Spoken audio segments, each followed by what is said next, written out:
Bonjour, je suis praticien Tipeee et donc je vais vous présenter la méthode Tipeee pour vous permettre de vous débarrasser d'une émotion indésirable au moment où vous la rencontrez.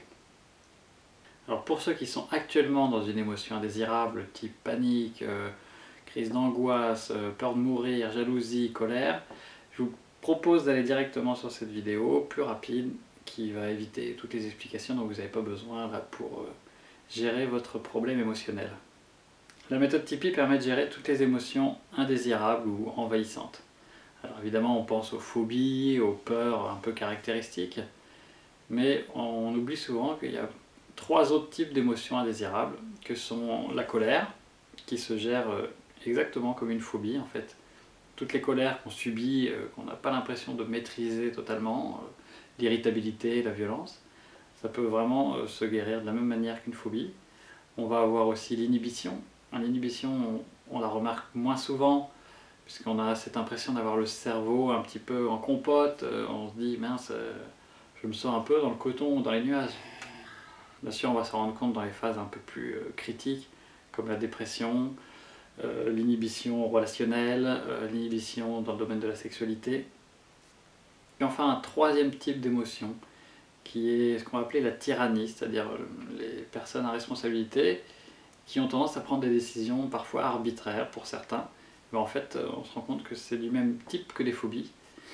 Alors bon, vous avez tout un tas d'émotions intermédiaires qu'on ne peut pas vraiment classer dans toutes ces catégories, que sont la culpabilité, la honte, le manque d'estime de soi, la tristesse aussi. Voilà. Toutes ces choses-là, on peut les traiter parfaitement avec la méthode Tipeee.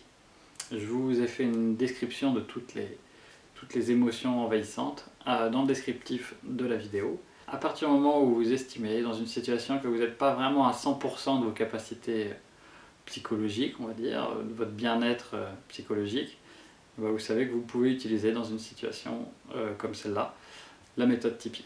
Et en plus, dans cette méthode, il y a 2 choses absolument géniales. C'est qu'en une seule séance, eh bien, ça va régler toutes les émotions du même type, c'est-à-dire par exemple, une personne qui a peur de l'ascenseur, elle fait une séance qui va durer quelques minutes et elle ne rencontrera plus jamais ce problème de peur, d'angoisse au moment de prendre l'ascenseur. La deuxième bonne nouvelle, c'est que vous pouvez faire les choses par vous-même en direct, c'est-à-dire que vous n'avez pas forcément besoin de venir avec un praticien. Vous pouvez me contacter si vous voulez, moi je travaille par Skype, mais vous n'êtes pas obligé, vous pouvez simplement attendre la prochaine fois que vous allez rencontrer ce problème et le traiter en direct. Et ça prend en moyenne maximum 2 minutes 30, on sait qu'une séance dure en gros autour de 40 secondes. Alors la méthode maintenant, accrochez-vous parce que c'est le moment important, et c'est compliqué tellement c'est simple en fait. La méthode consiste uniquement à observer ce qui se passe dans son corps et à laisser faire pendant, comme je vous ai dit, maximum 2 minutes 30, mais en moyenne 30 secondes, 40 secondes. La seule difficulté de cette méthode, c'est de simplement observer ce qui se passe dans son corps, sans trop se concentrer, sans se braquer, sans chercher à contrôler ou sans chercher à se relaxer, sans chercher à soulager la sensation désagréable qui se passe dans le corps, parce qu'il faut reconnaître que c'est quand même assez désagréable ce qui se passe dans les crises d'angoisse ou dans les émotions indésirables. Observez simplement ce qui se passe et laissez faire. Je sais que ça peut être difficile de croire ce que je raconte. Moi j'étais le premier à douter, puisque je viens un peu du domaine de la psychologie. Et quand on nous dit qu'une phobie on peut la régler en quelques minutes, on tique un petit peu au départ. Et c'est simplement, il faut expérimenter. Je pense que quand vous aurez vécu les choses, vous vous rendrez compte qu'effectivement c'est beaucoup plus simple qu'on ne le pense.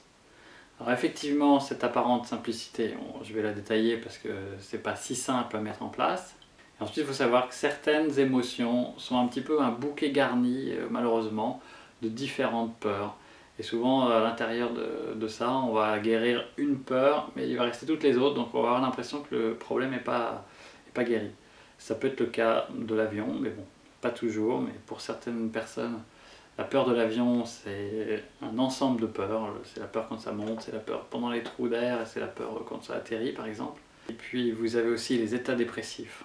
C'est-à-dire que la dépression, on sait la traiter très bien en une seule séance de quelques minutes. Le problème, c'est que souvent, au fur et à mesure des années, si la dépression dure, vous avez un tas de peurs qui se sont rajoutées, la confiance en soi qui est diminuée, la peur de se lever le matin, la peur de l'avenir, la peur des relations avec les autres. Dans ces situations-là, il faudra gérer les peurs une par une, parce que hélas, elles se sont un peu accumulées pour avoir un effet global satisfaisant. C'est une méthode qui est assez proche de la méditation, donc c'est plutôt bien, parce que la méditation en ce moment est en train de faire vraiment un boom dans le domaine de la psychologie, parce qu'on se rend compte que c'est vraiment très efficace, notamment pour la dépression. Et ce que nous apprend la méditation, et ce qu'on voit dans la méthode Tipeee en fait, c'est que le présent c'est uniquement ce qui se passe dans notre corps, voilà, c'est ça le présent. Et bien on se rend compte que l'émotion s'arrête aussitôt. C'est-à-dire qu'à la seconde où les personnes sont en crise d'angoisse et se mettent à observer ce qui se passe dans leur corps, ben leur émotion s'arrête. Ça ne veut pas dire que leur corps ne fait plus rien, hein. Pendant quelques minutes, ça va sérieusement chauffer ou piquer, enfin, ou faire mal à certains endroits du corps. Mais si on s'attache juste à observer tout ça, ben on se rend compte qu'on n'est plus envahi par l'émotion qui nous gênait. Et si on laisse évoluer ces sensations, on va voir qu'en quelques minutes, on va retrouver son état normal. Alors c'est vraiment sérieux parce que c'est une méthode qui est enseignée aux États-Unis, en Allemagne, pas encore en France, alors que étonnamment c'est un Français qui a découvert cette méthode. Mais en France, les études sont lancées, bon ça prend un peu plus de temps, je crois que ça c'est un petit peu le problème de la France. Pour que les études arrivent d'ici 2-3 ans, et voilà, c'est à partir de ce moment-là que je pense que toute la communauté de psychologie sera au courant de cette méthode et l'utilisera assez communément. Pour le moment, vous devrez vous contenter de cette vidéo. Depuis quelques années, il y a beaucoup de méthodes dites de thérapie brève qui sont sorties. On peut citer le MDR ou MIMO, l'IFS, l'hypnose, les thérapies comportementales et cognitives, qui sont assez efficaces quand même pour guérir les phobies ou guérir les stress post-traumatiques. La particularité de cette méthode, c'est que vraiment c'est la plus rapide et c'est surtout la plus efficace parce que on a une efficacité de 100% sur quasiment 100% on va dire en consultation. Il n'y a pas de personnes qui sont résistantes à ce type de méthode. Alors attention, notez bien que ça ne fonctionne que sur les émotions. On ne va pas pouvoir agir par exemple sur un comportement embarrassant, par exemple la cigarette, les comportements alimentaires, les addictions aux jeux vidéo par exemple. C'est pas en étant dans un comportement que vous allez pouvoir agir. C'est vraiment au moment où vous ressentez l'émotion. Donc c'est une limite effectivement, parce que parfois sur certaines addictions, l'émotion n'est pas forcément présente, on passe rapidement de l'émotion au comportement. Donc peut-être que l'hypnose est capable d'avoir plus d'efficacité que cette méthode sur les comportements addictifs. La deuxième limite aussi, c'est que ça n'agit pas sur les douleurs purement physiques. C'est-à-dire par exemple les gens qui ont des migraines, on ne peut pas agir sur cette douleur-là. On pourra agir quand même uniquement si la migraine est associée à une situation de stress ou à une situation émotionnelle particulière. Mais uniquement dans ces cas-là, donc c'est pas forcément la majorité des cas, mais sinon on ne pourra pas agir sur une douleur physique. C'est tout ce qu'il y a à dire sur cette méthode. Néanmoins je vais revenir sur cette apparente simplicité, puisqu'on a tellement appris souvent à gérer nos émotions d'une certaine manière, à faire des choses pour se soulager, pour se relaxer, qu'il va falloir désapprendre un peu ces manières de faire baisser le feu en nous, pour pouvoir vraiment laisser le processus se faire jusqu'à la fin, sans intervenir, sans chercher à contrôler les choses qui se passent en nous. Alors quand vous serez dans la situation, la première chose qu'il va falloir faire, c'est se mettre en sécurité. C'est assez relatif pour certaines personnes qui ont par exemple le vertige, il suffira de circuler d'1 mètre, pour d'autres il faudra circuler de 30 mètres. Donc il faudra que vous vous sentiez plus en prise avec la situation. C'est pas toujours facile, par exemple dans une salle de réunion, si vous avez peur de prendre la parole en public dans quelques minutes, il faudra peut-être sortir de la salle pour plus être trop en prise avec la situation qui vous stresse. Prétexter d'aller passer un coup de fil ou d'aller aux toilettes. Pour les gens qui sont en voiture, vous allez vous garer pour gérer votre peur de la voiture. Je sais que c'est pas toujours facile, mais c'est vraiment absolument nécessaire de se mettre en sécurité et pas de faire les choses à moitié, parce que sinon vous resterez en prise avec la situation et vous n'arriverez pas vraiment à lâcher prise et à laisser faire ce qui se passe dans votre corps. Petit bémol pour les gens qui ont peur des araignées, je suis désolé, vous ne pourrez pas le faire souvent en direct, parce qu'avec la peur des araignées, généralement quand on n'est plus confronté aux araignées, on ne ressent plus la peur. Donc c'est difficile de le faire par soi-même. Il faudra passer pratiquement obligatoirement par un praticien. L'étape suivante, c'est de s'asseoir et de fermer les yeux. Alors pourquoi fermer les yeux? Parce que ça permet déjà de mettre de la distance, de prendre un petit peu soin de soi, c'est-à-dire de créer un peu une intimité. Se dire, bon voilà, là je suis en train de faire quelque chose qui va me permettre vraiment définitivement de me débarrasser de ce qui me gêne. Je vous propose de faire l'exercice maintenant, de fermer les yeux quelques secondes pour regarder ce qui se passe dans votre corps. Allons-y.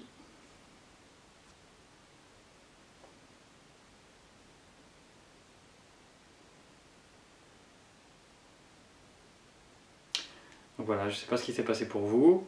Pour moi, il ne s'est rien passé. Il peut y avoir parfois une petite sensation à un endroit du corps. Généralement, il y a un état de bien-être. Mais vous voyez qu'il ne se passe pas grand-chose. Quand vous allez être en situation, il va se passer une multitude de choses. Donc, je vais vous mimer ce qui se passe dans un exemple. Voilà, ça pourrait être différent, mais pour que vous puissiez vous faire une idée de parfois l'intensité impressionnante qu'il peut y avoir.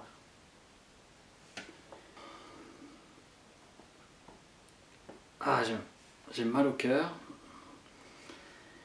J'ai chaud là, je vais avoir vraiment très très chaud.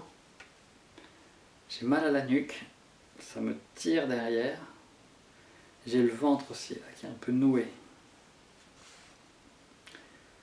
Ah, j'ai vraiment le cœur qui serre très très fort.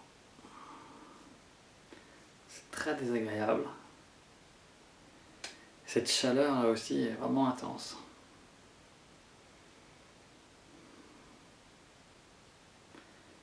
Ça s'est relâché au niveau de la nuque.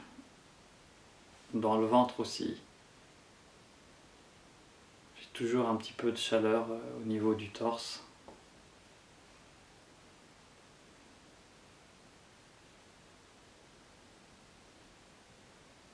Voilà, il ne se passe plus rien. Donc c'est aussi rapide que ça. Ça peut être assez intense. Parfois, effectivement, on peut avoir vraiment l'impression qu'on va mourir parce qu'on n'arrive plus à respirer. Mais la difficulté, c'est vraiment de laisser faire et de ne pas chercher à respirer, à faire les choses pour les contrôler. Je vais vous mimer la même situation avec quelqu'un qui chercherait à contrôler ce qui se passe dans son corps et à soulager les choses. Pour que vous voyez un petit peu la nuance, c'est vraiment quelque chose qu'il ne faut surtout pas faire, puisque si vous faites ça, si vous commencez à contrôler ce qui se passe dans votre corps, vous allez interrompre le processus. Effectivement, vous allez vous sentir mieux, mais ça ne va pas vous libérer et désactiver définitivement le problème qui vous concerne. Donc si je reprends la même situation, j'ai vraiment le cœur qui serre là, cette impression de chaleur là qui est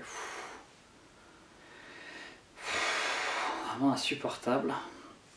La nuque aussi est raide, elle me fait mal. Moi j'ai vraiment très très chaud.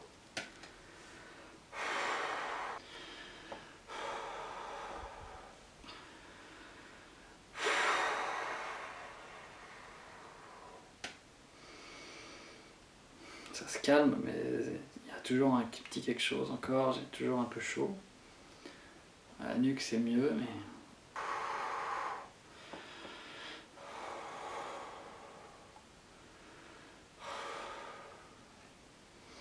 Bon, ça va à peu près. Voilà, dans ce type de situation, vous voyez, la personne cherche un peu à contrôler ce qui se passe dans son corps, mais ça sert vraiment à rien en fait de chercher à faire ça. Ça va interrompre le processus. Effectivement, si vous faites de la respiration, si vous cherchez à vous relaxer, vous allez voir que votre corps se calme, mais globalement il va rester des petites choses. Et c'est pas le but en fait de cette méthode. Si vous faites ça, vous devrez recommencer à chaque fois. Vraiment le but de cette méthode, c'est de se laisser traverser par ce qui se passe dans son corps. De laisser évoluer les choses, bien sûr, ça va piquer dans les jambes, dans la nuque, dans la tête, à plusieurs endroits, ça dépendra des situations. Et si vous laissez vraiment faire tout ça, vous verrez que le calme va revenir au bout de quelques dizaines de secondes, voire maximum 2 minutes 30. C'est vraiment la seule difficulté, c'est de ne rien faire. Et dans la mesure où on a souvent géré nos peurs d'une certaine manière, peut-être en ayant de la volonté, en se disant allez, je peux le faire, en se crispant, en niant un peu ce qui se passe dans notre corps, en ne cherchant pas à les regarder, en laissant faire. Le problème, c'est qu'en faisant ça, on entretient le problème. Si vous voulez vraiment vous en débarrasser une fois pour toutes de l'émotion qui vous gêne, il faut laisser faire ce qui se passe dans votre corps. Alors quelles sont les sensations corporelles que vous pouvez avoir? C'est ce que j'ai nommé, c'est-à-dire le cœur qui serre, l'impression de chaleur, des maux d'estomac dans la nuque, dans la tête, à différents endroits du corps, des fourmillements, qu'est-ce qu'on peut avoir encore, une pulsation cardiaque très forte, au niveau de la gorge, ça peut se serrer, avoir l'impression qu'on ne va plus réussir à respirer. Il peut y avoir aussi une sensation de tournis, de choses qui bougent à l'intérieur. C'est pour ça qu'en étant assis, ce sera beaucoup plus confortable pour ne pas résister justement à cette impression de tournis, parce que si vous cherchez à résister, encore une fois, vous allez bloquer le processus. Les choses qui ne sont pas des sensations corporelles, ce sont par exemple la tristesse. Si vous avez l'impression de je suis triste, je me sens triste, si vous avez l'impression d'avoir honte, d'être coupable, d'avoir peur, tout ça, ce ne sont pas des sensations corporelles. Si vous ressentez ça, vous êtes encore trop en prise avec la situation. C'est-à-dire que la situation est trop proche de vous et vous n'êtes pas suffisamment en sécurité pour pouvoir être confortablement assis, les yeux fermés, à observer ce qui se passe dans votre corps. C'est pour ça, dans ces cas-là, il faudra que vous vous déplaciez, cherchez un endroit où vous serez plus au calme, pas dérangé, par exemple par votre entourage. Donc je vous invite à la fin de la séance à vérifier que vous êtes bien dans votre état normal. Une fois que vous aurez fait ça, ce sera déjà un peu surprenant comme sensation et vous aurez probablement oublié ce qui vous a déclenché ça. Et ce serait dommage de ne pas se rendre compte que vous avez fait un travail sur une émotion envahissante. Une anecdote intéressante, c'est qu'en consultation, certaines personnes n'ont pas conscience qu'elles ont guéri quelque chose. C'est-à-dire qu'elles reprennent l'ascenseur alors que ça faisait 10 ans qu'elles ne pouvaient pas prendre l'ascenseur. Et voilà, leur vie repart normalement, elles n'ont pas forcément pris conscience que leur comportement avait changé. Parce que dans la mesure où on ne rencontre plus l'émotion, la peur, et on ne fait plus attention en fait aux situations qui nous encombraient avant. Donc c'est assez surprenant, mais vraiment c'est aussi un peu le problème de cette méthode, c'est que du coup elle ne se transmet pas forcément très bien par le bouche à oreille, parce qu'une fois que vous serez débarrassé, vous vous rendrez même plus compte en fait que vous faites les choses qu'avant vous étiez incapable de faire. Ça marche évidemment très bien avec les enfants, même encore mieux avec les enfants, puisque les enfants n'ont pas l'habitude de contrôler ou de chercher à faire des choses, donc chez eux c'est encore plus rapide. C'est pratiquement instantané, en 10-15 secondes, n'importe quelle peur avec un enfant disparaît. Pour les parents que ça intéresse, il y a des formations qui sont dispensées par l'association Tipeee, qui permet d'apprendre à son enfant à gérer ses propres émotions avec cette technique. Vous pouvez me contacter sur Skype, parce que je fais des consultations par Skype. Les consultations sont à un prix libre, c'est-à-dire qu'il y aura une petite cagnotte dans laquelle vous mettrez ce que vous voulez sur internet. Merci de m'avoir fait confiance jusqu'au bout, et puis je vous souhaite une bonne route avec cet outil qui peut-être vous accompagnera à différents moments de votre vie. Ciao!